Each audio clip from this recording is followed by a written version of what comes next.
Shalom, all praises to Yakalba Page and double honors to the apostles and the elders of the great millstone, and shalom to the elect by Hashem Rakach Wadash. My name is Yakalba from Plain Tables Camp in Philly.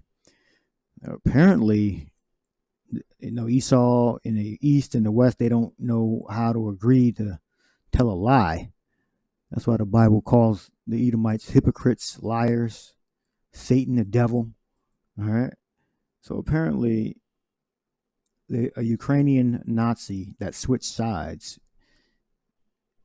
was honored in Canada. All right. First heard it from RT. Charged Canadian Parliament's Ukrainian Nazi with war crimes, Poland.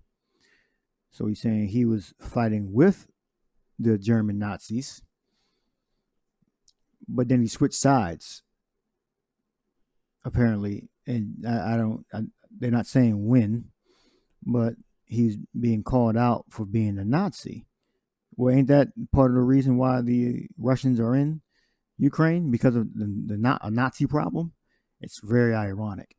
Let me read the scripture. So who do you believe? So is he a Nazi or was he fighting on that side of the Allied forces? You got two stories here. Revelation 20 and 30. Well, Revelation 20 and 2. And he laid hold on the dragon, that old serpent, which is the devil and Satan, and bound him 1,000 years, and cast him into the bottomless pit. All right. And shut him up and set a seal upon him, which is Europe, bottomless pit. And you had Israelites ruling in Europe at the time during this 1,000-year period, from about the time of Constantine, well, before Constantine, I believe the site of Nerva, I believe, to around the mid 1300s. All right. And that he should deceive the nations no more till the 1,000 years should be fulfilled. And after that, he must be loose a little season. All right. So when Esau, opens his mouth, he's lying. All right. When it talks about, history and, dates and times, and because Esau is trying to hide and move around, so you can't really know the truth when it comes to certain things. All right. This is why and this is going to happen again. He's going to get thrown into a damn pit again. I mean, he's not going to be effective. He's not going to affect the world, the grand scheme of the world. He's going to be a weak peasant working in the fields. So he's going to be shut up again. But right now he's out.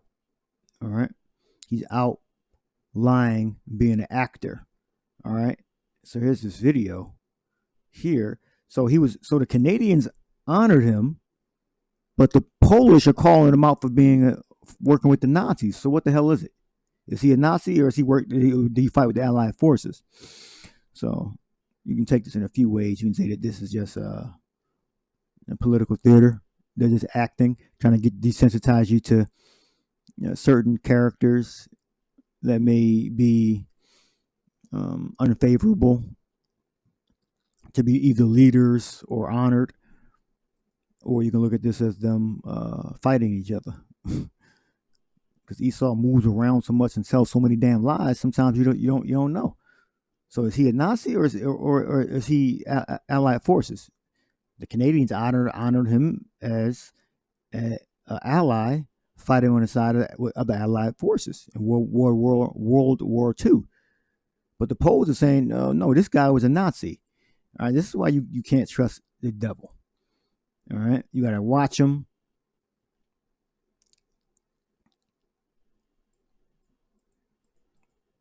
And pray you're getting the right information.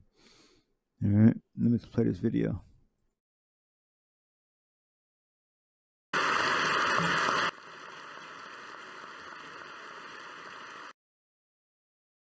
NBC is also addressing Ukrainian President Volodymyr Zelensky. Address to Canada's House of Commons has been overshadowed by a standing ovation that lawmakers gave to a man who fought for a Nazi military unit during World War II.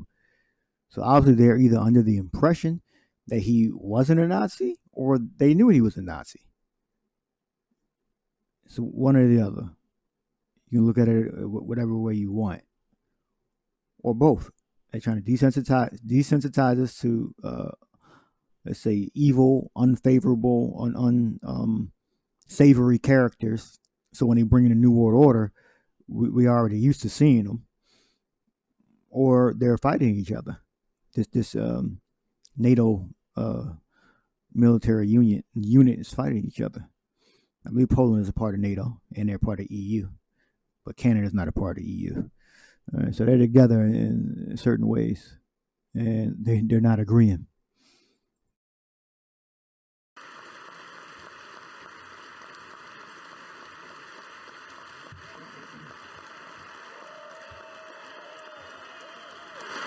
Thank you so much.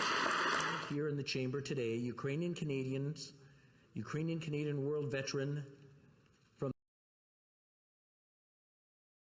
Says, just in case you're not looking, it says Yaroslav Hunka, and introduced him as a war hero who fought for the 1st Ukrainian Division.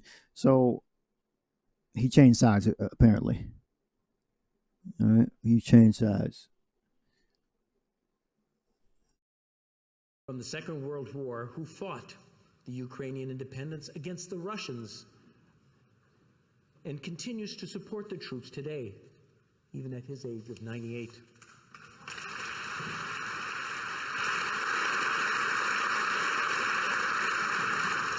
His name is Yaroslav Hunka.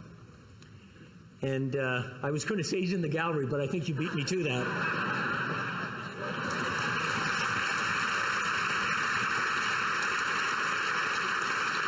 He's a Ukrainian hero, a Canadian hero, and we thank him for all his service. Thank you.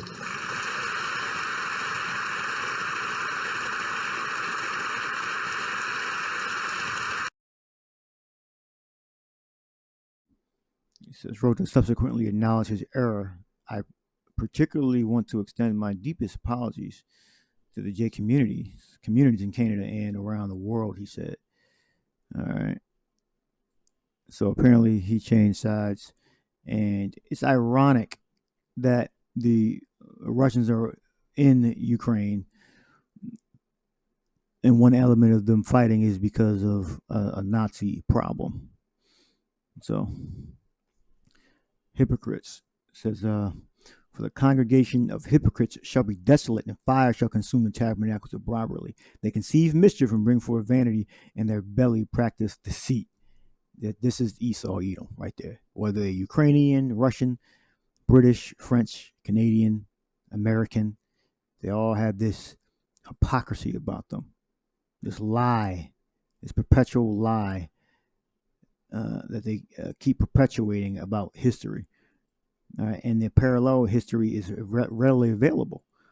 I mean, Kanop, which means hypocritical, godless, profane, hypocrite, which is an actor. A person who dodges hypocrisy. The practice or claiming of to have moral standards or belief to which one's own behavior does not conform, meaning that they're acting, their practice, what they're currently doing is an act, meaning they're really something else. They claim to be something, but they're really something else. They're acting. All right.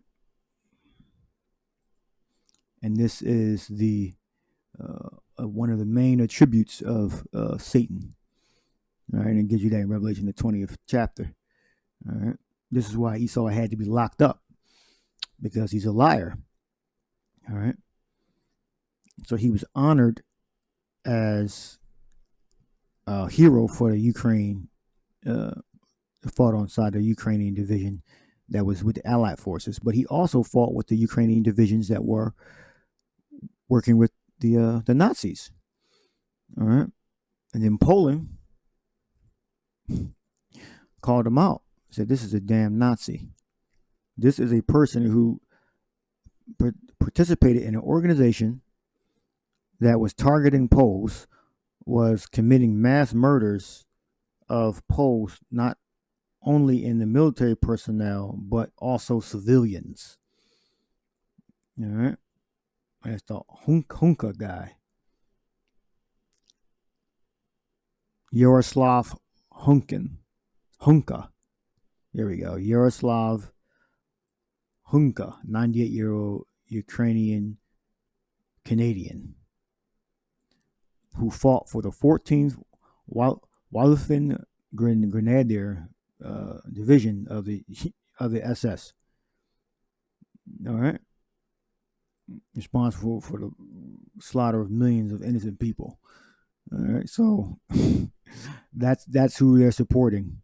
So I think it's both. I think it's they're fighting each other, and I think that they're venerating unsavory characters in history so they can ease in the new world order. Because they're going to, when they bring the new system in, it's going to be draconian under the guise of peace, like Antiochus Epiphanes did. Under the guise of peace, they're going to bring in draconian type figures, meaning people, and laws and orders. All right, so beware. All right, we're warning you that these are the things that they support. All right, we know the Nazis weren't good people, and we damn well know that the Allied forces weren't good people. All right, they're all rich, poor Edomites that oppressed the dark nations, that continue to oppress the dark nations. All right, and that have oppressed us, the Israelites, so-called blacks, Latinos, Native Americans. So we ain't on none of their side. All right. So this is coming again soon. We're going to throw Esau back into a damn pit so he can work and then get burnt up. All right. So hope you edified. Shalom.